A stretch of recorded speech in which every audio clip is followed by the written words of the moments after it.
হাতের মুঠের মধ্যে সূরা ইখলাস 3 বার পাঠ করে ফু দিলে কি হয়, কি লাভ হয়? আসসালামু আলাইকুম ওয়া রাহমাতুল্লাহ। সম্মানিত দর্শক, আশা করছি আল্লাহ তাআলার অশেষ রহমতে ভালো আছেন এবং সুস্থ আছেন। আজকে আমি যে বিষয়টি নিয়ে আলোচনা করব সেটি হচ্ছে হাতের মুঠের মধ্যে সূরা ইখলাস 3 বার পাঠ করে ফু দিলে কি হয়, কি লাভ হয়। এই সম্পর্কে আমি আজকে বিশেষভাবে আলোচনা করব।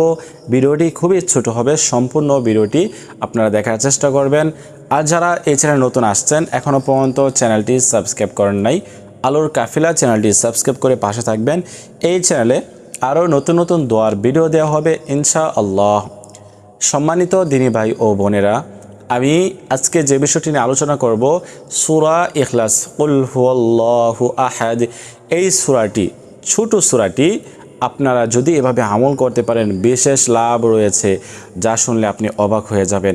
সূরা ইখলাস, সূরা ফালাক, সূরা নাস, তারপরে সূরা কাউসার, এইগুলা দিয়ে অনেক আমল করা যায় যেগুলো আমরা জানি না, কিন্তু আমল করলে উপকার পাবেন কিভাবে?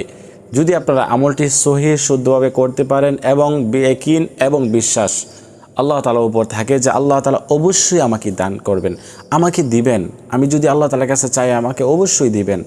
তো এরকম চিন্তা ভাবনা নিয়ে যদি আপনি আমলটি করতে পারেন তাহলে অবশ্যই কাজ হবে। তো আপনি এই আমলটি করার জন্য আপনাকে পবিত্র হয়ে পবিত্র স্থানে বসে প্রথমে 3 বার ইস্তিগফার পাঠ করতে হবে, আস্তাগফিরুল্লাহ আস্তাগফিরুল্লাহ আস্তাগফিরুল্লাহ। তারপরে 3 বার দুরূদ শরীফ পাঠ করবেন, আল্লাহুম্মা সাল্লি আলা মুহাম্মাদ ওয়া আলা আলি মুহাম্মাদ কামা সাল্লাইতা আলা ইব্রাহিম ওয়া আলা আলি ইব্রাহিম ইন্নাকা হামিদুম মাজিদ। আল্লাহুম্মা বারিক আলা মুহাম্মাদ ওয়া আলা আলি মুহাম্মাদ কামা বারাকতা আলা ইব্রাহিম ওয়া আলা আলি ইব্রাহিম ইন্নাকা হামিদুম মাজিদ। তো এরকমভাবে দুরূদ শরীফ পাঠ করবেন, সম্পূর্ণ দুরূদ শরীফ। তো যারা এই দুরূদ শরীফ পারেন না তারা শুধুমাত্র সাল্লাল্লাহু আলাইহি ওয়াসাল্লাম পাঠ করে নেবেন। তো এই হচ্ছে ইস্তিগফার এবং দুরূদ শরীফ। তারপরে আপনাদেরকে যে আমলটি করতে হবে, সূরা ইখলাস সহিহ শুদ্ধভাবে 3 বার তেলাওয়াত করতে হবে। আউযু বিল্লাহি মিনাশ শাইতানির রাজিম, বিসমিল্লাহির রহমানির রহিম।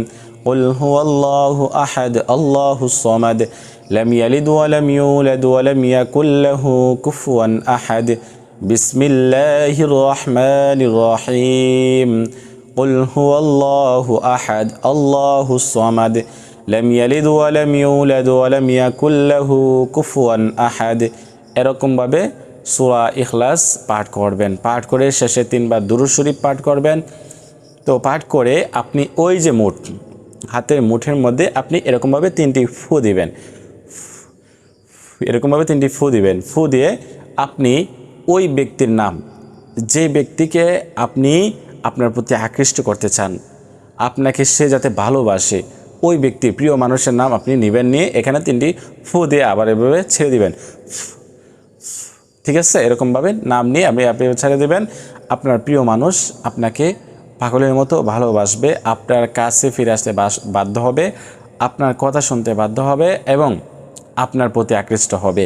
তো এই আমলটি আপনারা এইভাবে করতে পারেন, ইনশাল্লাহ কাজ হবে। যদি সহিহ শুদ্ধভাবে আমলটি করেন তাহলে অবশ্যই কাজ হবে। আর যদি আপনাদের কোনো ধরনের প্রশ্ন থেকে থাকে অবশ্যই কমেন্ট বক্সে কমেন্ট করুন, আপনাদেরকে রিপ্লাই দেওয়ার চেষ্টা করব। তো আজকের মতো এই পর্যন্তই। আল্লাহ হাফেজ।